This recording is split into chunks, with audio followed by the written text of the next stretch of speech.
दोस्तों स्वागत है एक बार फिर से। दोस्तों इस वीडियो में मैं बात करने जा रहा हूँ सुदर्शन केमिकल के बारे में।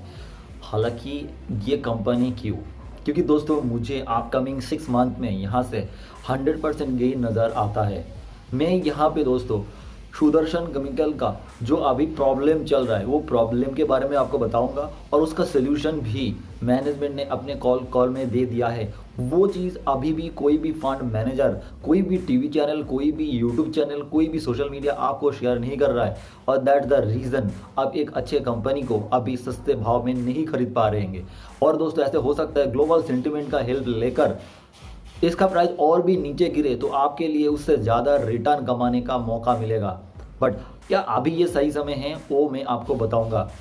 फंडामेंटल एनालाइज यहाँ पे मैं करने वाला हूँ, डीप डिटेल्स में जाके बताने वाला हूँ एक एक्चुअली प्रॉब्लम कहाँ पे है।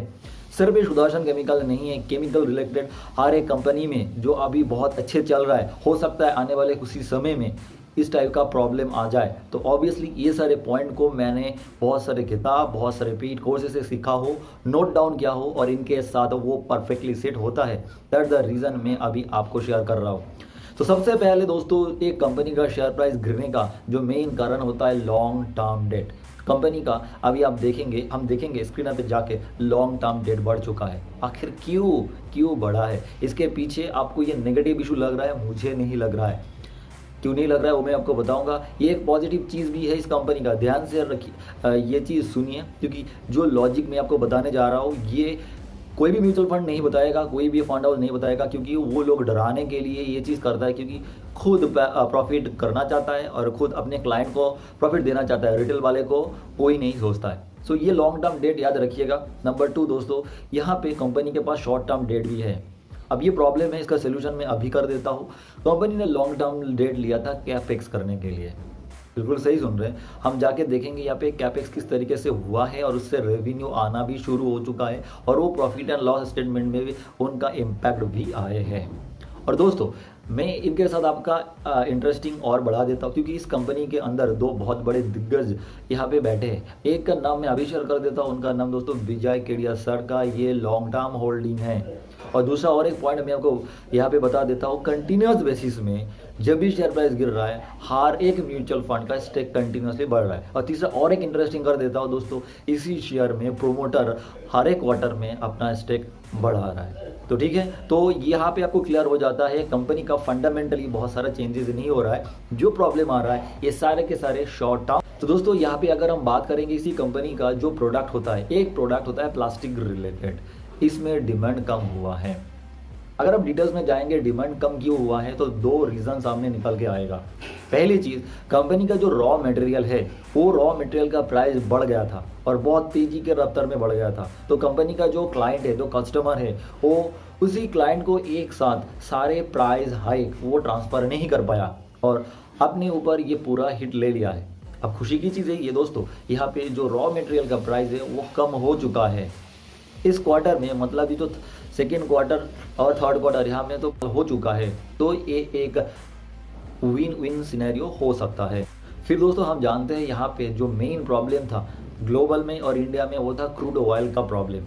क्रूड ऑयल फर्स्ट क्वार्टर में बहुत अच्छा था, मतलब बहुत तेज़ था, और उसके बाद हमने देखा है सेकेंड क्वार्टर में उनका भाव बहुत कम हो गया था। तो क्रूड के चक्कर में हमने ये देखा है क्रूड रिलेटेड, मतलब क्रूड को जो फॉलो करता है, जो कोल एनर्जी होता है, जो इलेक्ट्रिकल एनर्जी होते हैं और बाकी सारे कमोडिटीज़ का भी प्राइस बढ़ जाता है। इसके वजह से क्या होता है, रॉ मटेरियल और रॉ मटेरियल से प्रोडक्ट बनाने के लिए जो भी चीज़ का ज़रूरत पड़ता है उसमें हीट होते हैं। तो कंपनी के साथ भी ऐसे हुआ था, तो ये प्रॉब्लम था।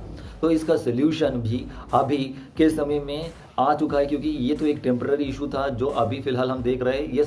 एंड दोस्तों जो चीज़ हमने देखा है, जो प्रॉब्लम अभी भी है, बहुत सारे सेंट्रल बैंक जो है रेट हाई किया है, तो इंटरेस्ट के ऊपर बहुत ज़्यादा यहाँ पे आपको पैसा देना पड़ेगा। ये प्रॉब्लम अभी भी है, बट ये प्रॉब्लम का सलूशन भी मैं आपको बताने वाला हूँ। और जो शेयर प्राइस ऊपर से अभी तक 50-60% करेक्ट हुआ है, तो यहाँ से एक बहुत लंबा रास्ता, मतलब आपको 100% गेन किस तरीके से दिखाई देते हैं और टेक्निकल चार्ट पैटर्न भी बनता है, वो मैं आपको दिखाने वाला हूँ। और भी कुछ इंपॉर्टेंट पॉइंट जो स्क्रीन में जाके दिखाऊंगा, वो आप ध्यान से देखिए, नोट डाउन कीजिए। अगर आप पहले से इन्वेस्टेड है और फंस चुके हैं तो आप कॉन्फिडेंटली यहाँ पे होल्ड कर पाएंगे। और अगर मेरे जैसे आप भी न्यू इन्वेस्ट के बारे में सोच रहे हैं तो भी क्या प्लान हो सकता है, वो मैं आपको शेयर करने वाला। तो दोस्तों जो पॉइंट मैं अभी आपको बताने वाला हूँ, वो सारे पॉइंट को ध्यान से नोट डाउन कीजिएगा। तो पहले दोस्तों आप देख सकते हैं, ये कंपनी का नाम सुदर्शन केमिकल है। और ये कंपनी कौन है? कंपनी वर्ल्ड का 3rd लार्जेस्ट पिगमेंट मैन्युफैक्चरर है। कंपनी 4th हुआ करता था, अब 3rd बन चुका है। तो मतलब कंपनी का ट्रैक रिकॉर्ड अच्छा है। तो दोस्तों यहाँ पे मैं आपको जो इंटरेस्टिंग और 2-3 पॉइंट आपको बताने वाला हूँ। पहले जो पॉइंट वाइटल है उसके बेसिस में देखिए, हर एक क्वार्टर में यहाँ पे प्रोमोटर का बाइंग हुआ है। पहले डाटा प्राइजिंग हो चुका है, उनके ऊपर फोकस मत करिए, पब्लिक में जाइए। यहाँ पे देखिए आकाश बंसोली जी का स्टेक है, विजय केडिया का भी, विजय केडिया सर का भी स्टेक है, ठीक है। और एक इंपॉर्टेंट चीज़ देखिए, DII जो है, DII का यहाँ पे हर एक, अब देख सकते हैं कंटिन्यूअस बेसिस में स्टेक बढ़ रहा है। मतलब ये तो पहले से ही यहाँ पे ये लोग स्टेक बढ़ा रहा है। तो अगर ये स्टेक बढ़ा रहा है तो घटा कौन रहा है? FII बढ़ा है। FII का यहाँ पे स्टेक कम हो रहा है, ठीक है। अब यहाँ पे जो सेकेंड वाइटल पॉइंट है, जो अब देख सकते हैं कंपनी का पहले से ही बिजनेस देखिए, कंपनी लॉन्ग टर्म लोन लेकर यहाँ पे बिजनेस करता है। बिजनेस कैसे किया था ये मैं आपको बता दूँ। अगर आप चार्ट में जाएंगे तो ये कंटिन्यूअस बेसिस में प्रॉफिट करके आए हैं। तो अब देखिए 715 करोड़ सेल था 2011 में, जो अभी यहाँ पे 3 टाइम्स हो चुका है। नेट प्रॉफिट आप देखिए 48 करोड़ से 130 करोड़ आ चुका है। एक्चुअली हायर लेवल पे 145, मतलब यहाँ पे आप देख सकते हैं 3 टाइम हो चुका है। ये सारे पॉइंट वाइटल क्यों है मैं आपको बताऊंगा। और अब अगर आप देखेंगे यहाँ पे अगर जाइए मैक्स में, तो जब से विजय केडिया सर ने यहाँ पे एंट्री किया था 2014-15 में एंट्री किया था, उसके बाद ये 50, इसके बाद मतलब इसका बहुत ज़्यादा जाम हो चुका है। 20 टाइम्स हुआ, 50 नहीं 20 टाइम्स हुआ है। तो ये सारे पॉइंट आपको देखना है। फिर और जो पॉइंट बहुत ही वाइटल है वो मैं आपको दिखाऊंगा, लास्ट तक देखिए तो आपको पूरा समझ में आएगा। तो यहाँ पे सबसे पहले प्रॉब्लम हम देखते हैं। प्रॉब्लम हमको यहाँ पे दिखाई दे रहा है, यार बोरोइंग तो कंटिन्यूस बेसिस में बढ़ रहा है, तो हमको इसी कंपनी में नहीं इन्वेस्ट करना है। तो बट अगर आप एनुअल रिपोर्ट में जाएंगे तो आप क्या देख पाएंगे, ये जो बोरोइंग है, ये बोरोइंग 2 तरीके का है, एक लॉन्ग टर्म है, एक शॉर्ट टर्म है। तो मतलब यहाँ पे क्या प्रॉब्लम हुआ है वो देखिए। कंपनी ने यहाँ पे फिक्स्ड एसेट को देखिए किस तरीके से बढ़ा रहा है। कंपनी ने लास्ट कुछ ईयर में देखिए किस तरीके से कैपेक्स कर रहा है। अब पॉइंट है, जो कैपेक्स किया है इसका रेवेन्यू क्या PNL में आया है? देखिए PNL में आया है। यहाँ पे देखिए 1200-1300 से लेकर अभी डबल के पास है ना। तो मतलब जो CWIP, मतलब जो कैपिटल वर्क इन प्रोग्रेस था, वो फिक्स्ड एसेट में कन्वर्ट हुआ है और वो सेल्स में आए हैं, और सेल्स के बाद ये नेट प्रॉफिट में भी आए हैं, जो चीज़ हम यहाँ पे क्लियरली देख पा रहे हैं, ठीक है। बट यहाँ पे लास्ट हम 3 ईयर में देख रहे हैं, मतलब 2 ईयर और अभी जो ट्रेलिंग 12 मंथ चल रहा है, यहाँ पे कुछ हम दिक्कत देख पा रहा है। हाँ बिल्कुल सही है, बट इसमें कारण क्या है, क्यों कम हुआ है, इसके पीछे का रीज़न जानना ज़रूरी है। ऐसे में आपको कोई भी कंपनी का शेयर प्राइस में इतने बड़ा करेक्शन देखने को नहीं मिलेगा। अगर हम देखेंगे ऑल टाइम हाई था यहाँ पे 700 के पास, अब चल रहा है 400 के पास। जब आप जाके देखेंगे तो ये था 750 के पास, 1 साल पहले की डाटा है, और अभी चल रहा है 400 के पास। इतना करेक्शन क्यों? क्या ये करेक्शन परफेक्ट है? ना ऐसे ही किया गया है। इसका पीछे का कारण, सारे सोल्यूशन आपका कौन कॉल में मिलेगा। जो प्रॉब्लम जो है उसका सोल्यूशन भी इसी कंपनी के पास है। सो अगर ध्यान से देखिए, जो पॉइंट मैं आपको यहाँ पे शेयर करूँगा पूरा क्लियर हो जाएगा। तो अगर आप होल्ड कर रहे हैं और ज़्यादा खरीद के होल्ड कर पाएंगे, और नहीं तो आप न्यू इन्वेस्ट कर पाएंगे, ताकि आपका डाउट पूरा क्लियर हो जाए। तो आइए यहाँ पे क्या क्या प्रॉब्लम है उनके ऊपर ध्यान दिया जाए। कंपनी का जो यहाँ पे सेल्स कम हुआ था, देखिएगा लास्ट क्वार्टर में यहाँ पे इम्प्रूव नहीं हुआ था। 2 कारण था। पहली चीज़ है, यहाँ पे सेल्स का जो 2 पार्ट होता है, एक वॉल्यूम होता है और एक प्राइस होता है, दोनों में गिरावट हुआ था। वॉल्यूम इन द सेंस, ये कंपनी ने खुद ही डिक्लेयर किया है। आप देखिएगा एक एक करके, यहाँ पे देखिए सबसे बड़े फंड हाउस ICICI सिक्योरिटी का बहुत बड़ा स्टेक है इसी कंपनी के अंदर, तो उन्होंने शेयर किया है। मतलब जब कॉन कॉल हुआ था तब उन्होंने बोला था आखिर क्या मामला क्या है, इस कंपनी के साथ दिक्कत क्या हो रहा है, क्योंकि उन लोगों का तो पैसा पब्लिक को देना ही है। तो देखिए दो चीज़, पहले हम जानते हैं कोविड का चक्कर हुआ था और उसके बाद बहुत सारे कंट्री में यहाँ पे स्लो डाउन चल रहा है। तो अगर हम इसी कंपनी का बिजनेस देखेंगे तो इसी कंपनी का ज़्यादातर बिजनेस एक्सपोर्ट ओरिएंटेड है। तो मतलब बहुत सारे क्लाइंट जो है वो बाहर की देशों में हैं। तो मतलब बहुत सारे प्रोडक्ट को ये लोग खरीद नहीं पा रहे हैं। हाँ, ये प्रॉब्लम अभी तक है, इस प्रॉब्लम का सोल्यूशन अभी नहीं हुआ है। इसके ऊपर भी मैनेजमेंट का कमेंट्री है। मैं इसका मैनेजमेंट को क्यों बिलीव करने के लिए बोल रहा हूँ, क्योंकि इसका ट्रैक रिकॉर्ड अच्छा है। देखिए दोस्तों, अगर विराट कोहली पहले 10 इनिंग्स में बहुत अच्छा खेलता है और बाद में 3 इनिंग्स में अच्छा नहीं खेलता है, इसके मतलब हम ये नहीं बोल सकते विराट कोहली गंदा प्लेयर। तो इसी कंपनी जो पहले मैनेजमेंट कंपनी को मल्टीबैगर बनाया है, तो अभी जो प्रॉब्लम में फंसा है उस प्रॉब्लम से निकालना ये लोग जानता है और इसी के वजह से ये लोग प्रीमियम क्वालिटी का प्रोडक्ट बना रहा है। और ओपीएम में किस तरीके से इंप्रूवमेंट हुआ है वो भी मैं आपको दिखाता हूँ। 1 मिनट, लेट मी, हाँ, तो 1 मिनट वो चीज़ देखिए तो आपको और भी कॉन्फिडेंट मिलेगा। यहाँ पे एक चीज़ देखिए, पहले कुछ ईयर में देखिए 2011 से लेकर 2016 तक ओपीएम को फॉलो कीजिए, 11 और 12 के पास है। फिर अचानक 2017 से इसी कंपनी का क्या हो गया, जो ओपीएम कंसिस्टेंसी के साथ 15, 14, 13 मतलब पहले से अच्छा हो गया। मतलब कंपनी ने अपने प्रोडक्ट में कुछ सुपीरियरिटी किया था। अब मैं फेयर गेम के साथ भी यही चीज़ बोल रहा हूँ, मतलब जितने सारे कंपनी का पीई री रेटिंग हुआ है ना, उसमें सिर्फ ये ओपीएम का ही गेम हुआ है। कंपनी ने अपने प्रोसेस में, अपना मैन्युफैक्चरिंग यूनिट में कुछ ऐसे बदलाव किया है, नहीं तो प्रोडक्ट क्वालिटी में कुछ वेरिएशन किया है, नहीं तो कुछ ऐसे तो कुछ किया है जिसके वजह से ये ओपीएम अच्छा हो गया। उसके बाद उसका पी री रेटिंग हो गया और उसके बाद उसी कंपनी का शेयर प्राइस 2x 3x बहुत ज़्यादा एक्स हो चुका है। ठीक है, तो आते हैं उसी पॉइंट में फिर से। दोस्तों, कंपनी का लगभग 50% का रेवेन्यू पॉलीमर और प्लास्टिक बेस है। ग्लोबल मार्केट में इसका डिमांड कम हो गया था और इसके वजह से जो वॉल्यूम है वॉल्यूम कम हो गया था और इसके वजह से ही मेनली प्रॉब्लम आ गया था। This is the main problem. Second जो प्रॉब्लम हो गया था, जो कंपनी ने यहाँ पे शेयर किया है, वो है रॉ मटेरियल। रॉ मटेरियल का सप्लाई नहीं हो रहा था क्योंकि दो प्रॉब्लम था। एक है लॉजिस्टिक्स का इशू और दूसरा है जहाँ से ये लोग माल खरीद रहा था उनका प्लांट बंद हो गया था। अब ग्लोबली यहाँ पे पावर का क्राइसिस चल रहा था। सब ने देखा है पावर रिलेटेड कितने इशू तब भी चल रहा था, अभी भी ग्लोबल में चल रहा है, इंडिया में नहीं चल रहा है, जो इस कंपनी के लिए एक बेनिफिट साबित हो सकता है। तो ये प्रॉब्लम जब सॉल्व हो रहा है, धीरे धीरे सॉल्व हो रहा है। एक तो पहली चीज़, लॉजिस्टिक का जो इशूज़ था वो पूरा क्लियर हो चुका है। चाइना में लॉजिस्टिक्स का कंटेनर का इशू शुरू हो गया था, अब वो प्राइस ड्रास्टिकली फॉल हो चुका है, नॉर्मल स्टेज में आ चुका है। तो इनका बेनिफिट जो अभी इसी कंपनी को एक्सपोर्ट रिलेटेड मिलने वाला है, तो ये प्रॉब्लम का सॉल्व हो चुका है। सेकेंड थिंग दोस्तों, यहाँ पे जो रॉ मटेरियल का प्रॉब्लम था वो नॉर्मल हो चुका है। कंपनी का मैनेजमेंट को कहना है अपकमिंग क्वार्टर, मतलब Q2 एंड Q3, Q2 तो खत्म हो चुका है, Q3 के अंदर ये पूरा नॉर्मल हो जाएगा। एंड जो मेन सॉल्व हो सकता है वो है वॉल्यूम का चेंजेस। वो सॉल्व कब हो सकता है? ये सॉल्व हो सकता है जब ये क्वेश्चन पूछा गया था, इसका जवाब दिया गया था यहाँ पे, इंडिया में ये डिमांड Q3 के अंदर कंप्लीटली सॉल्व हो सकता है। ठीक है, ये कंप्लीटली सॉल्व हो सकता है और ग्लोबल में यहाँ पे समय लगेगा, मतलब कुछ परसेंट तो यहाँ पे आपका ये प्रॉब्लम सॉल्व हो सकता है।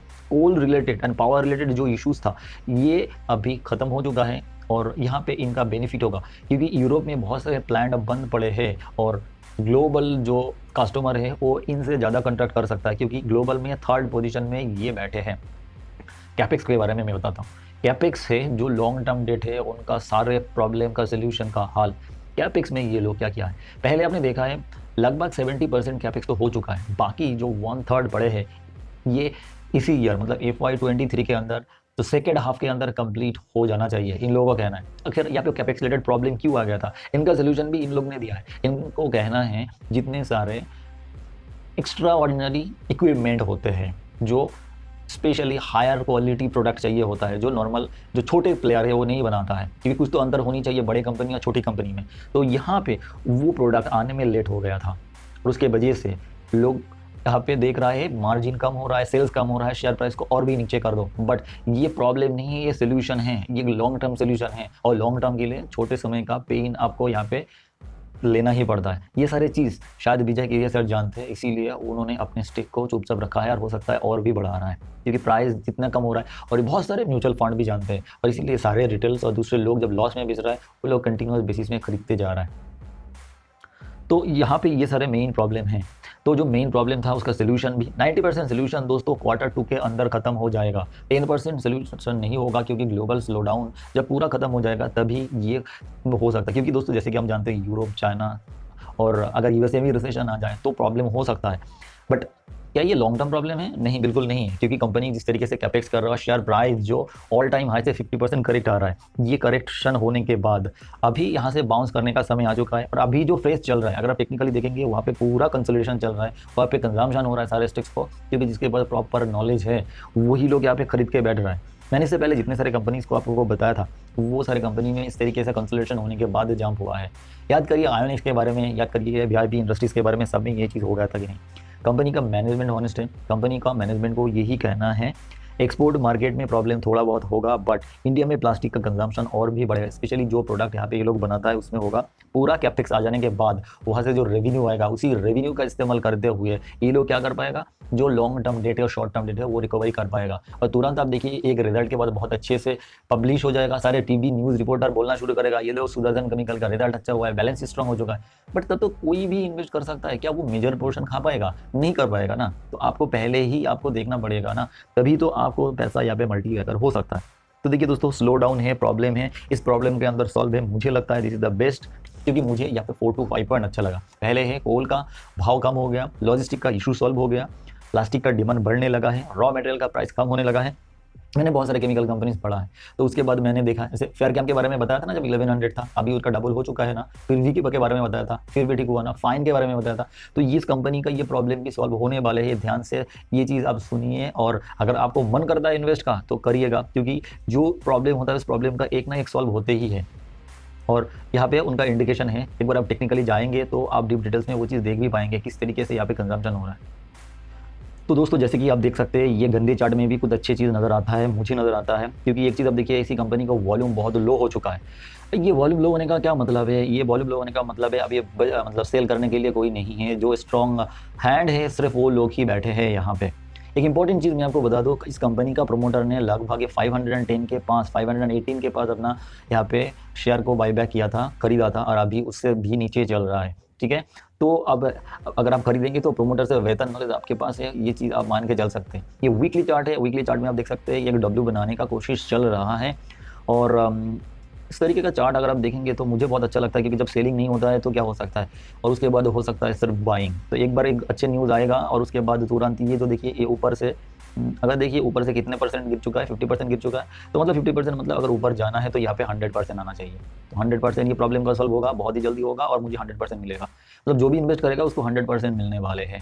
ठीक है, सो यहाँ पे वीकली चार्ट में, और मुझे लगता है FY23 के अंदर जो लास्ट क्वार्टर आ रहा है उसके अंदर ये प्रॉब्लम का 90% सॉल्व हो जाएगा, और ज़्यादा समय नहीं बचे हैं। तो अगर ग्लोबल इश्यूज़ की वजह से थोड़ा बहुत नीचे आता है तो this is the right time to buy. ठीक है, आप अपने हिसाब से एनालाइज कीजिएगा, मुझे यहाँ पे एक बहुत बड़ा अपॉर्चुनिटी नज़र आता है। ठीक है, क्योंकि कंपनी का वैल्यूएशन बहुत ही लो है, अच्छे इन्वेस्टर यहाँ पे बैठे हैं, बाकी आप अपने हिसाब से